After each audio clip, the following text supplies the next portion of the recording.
Salam sejahtera dalam kasih Tuhan kita Yesus Kristus. Salam aleichem. Hari ini Selasa tanggal 4 Oktober 2022, saya Pendeta Jane Dungus dari Gedung Gereja Gemim Sion Madidir Ure mengajak saudara-saudara untuk beribadah di pagi hari ini melalui suara Fajar Sion. Membuka ibadah kita di saat ini. Allah hadir bagi kita dan hendak memberi berkat, melimpahkan kuasa Roh-Nya bagai hujan yang lebat. Dengan Roh Kudus ya Tuhan, umat-Mu berkatilah, baharui hati kami, oh curahkan kurnia. Mari berdoa.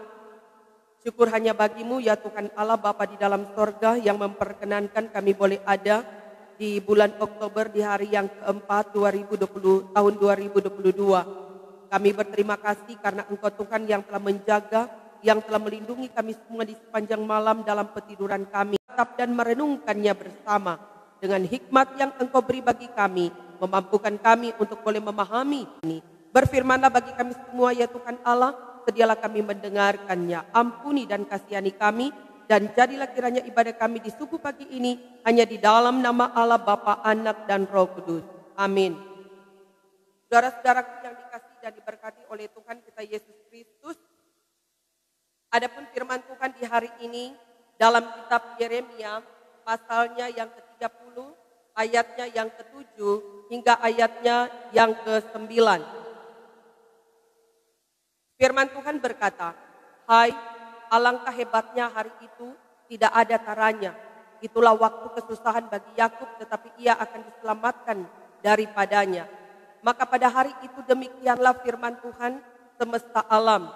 Aku akan mematahkan kuk dari tengkuk mereka dan memutuskan tali-tali pengikat mereka. Dan mereka tidak akan mengabdi lagi kepada orang-orang asing. Mereka akan mengabdi kepada Tuhan Allah mereka dan kepada Daud, Raja mereka yang akan kubangkitkan bagi mereka." Demikian firman Tuhan yang telah diperdengarkan kepada kita semua di saat ini. Tuhan Yesus memberkati pembacaannya yang suci ini. Saudara-saudaraku yang dikasihi dan diberkati oleh Tuhan kita Yesus Kristus, setiap manusia walaupun ia terkenal berani, namun jika tiba-tiba dikejutkan, maka tentu timbul juga lesu.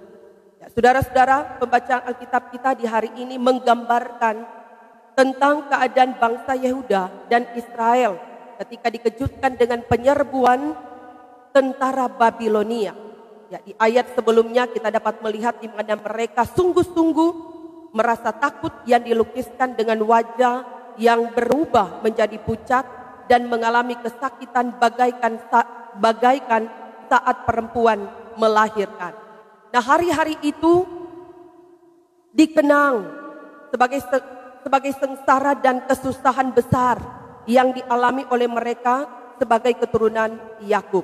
Namun ketika janji pemulihan Allah bagi mereka datang, maka sisa bangsa yakni mereka yang sudah mengalami masa-masa penghukuman Allah akan diselamatkan.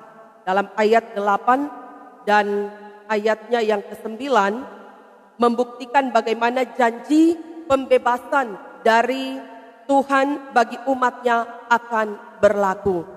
Di mana mereka tidak lagi mengabdi kepada penindasan, yakni dalam kekuasaan Babilonia, tetapi untuk melayani Allah dan Mesias, sebab Dialah pembebas dan penyelamat umatnya. Jadi pembebasan Allah dari kesusahan besar yang membelenggu umatnya akan berakhir. Firman Tuhan katakan kuk dari tengkuk itu akan diganti dengan kegembiraan. Dan Tuhan tidak akan membiarkan penjajah mereka berkuasa lagi bagi umatnya. Nah, janji pemulihan, pembebasan dari Tuhan Yesus Kristus bagi orang yang percaya kepadanya sudah digenapi.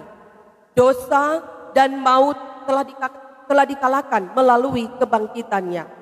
Dan janji itu sudah dimiliki oleh orang yang percaya pada Yesus Kristus sebagai Tuhan dan Juru Selamat manusia. Dan janji Tuhan itu mengajarkan kepada kita, apabila kita berjanji, maka laksanakanlah janji itu dengan setia dan pasti. Sebab ada banyak orang Kristen yang melanggar janji pernikahan dengan bercerai. Janji untuk tidak melakukan dosa lagi, tetapi melakukannya, dan janji-janji yang lain. Maka sebagai umat Kristen, keluarga Kristen, marilah kita berjanji untuk tetap hidup kudus dan suci di hadapan Tuhan dan sesama manusia. Memang sebagai gereja termasuk sebagai keluarga Kristen tidaklah sepi dari berbagai pergumulan dan tantangan. Sesungguhnya kehidupan Kristen kita tidaklah sepi dari berbagai tantangan dan hal yang luar biasa bagi orang. Malahan dihubungkan dengan ancaman dan tekanan terhadap persekutuan Kristen, maka kita belajar dari sejarah gereja bahwa semakin dibabat, semakin merambat. Semakin dibatasi, semakin dibendung ruang lingkup kegiatan pelayanan kita. Semakin bersemangat kita melayani, karena panggilan pelayanan itu adalah amanat. Amanat Tuhan bagi kita, dan bukan karena kepentingan manusia, apalagi jika dikatakan sebab kuasa manusia. Saudara-saudara yang dikasihi dan diberkati Tuhan, sebagaimana dikatakan tadi bahwa janji pemulihan itu sudah berlaku juga di dalam kita, oleh karena Yesus sudah menderita sengsara ganti kita. Karena itu kita sebagai umatnya yang sudah diselamatkan oleh dan melalui Yesus Kristus, senantiasa mengingat pengorbanan Kristus yang sudah rela menderita sengsara ganti kita. Dan karena itu kita pun dituntut menjadi saluran berkat dari Tuhan untuk membebaskan sesama kita yang hidup dalam kesusahan. Tuhan Yesus memberkati. Amin.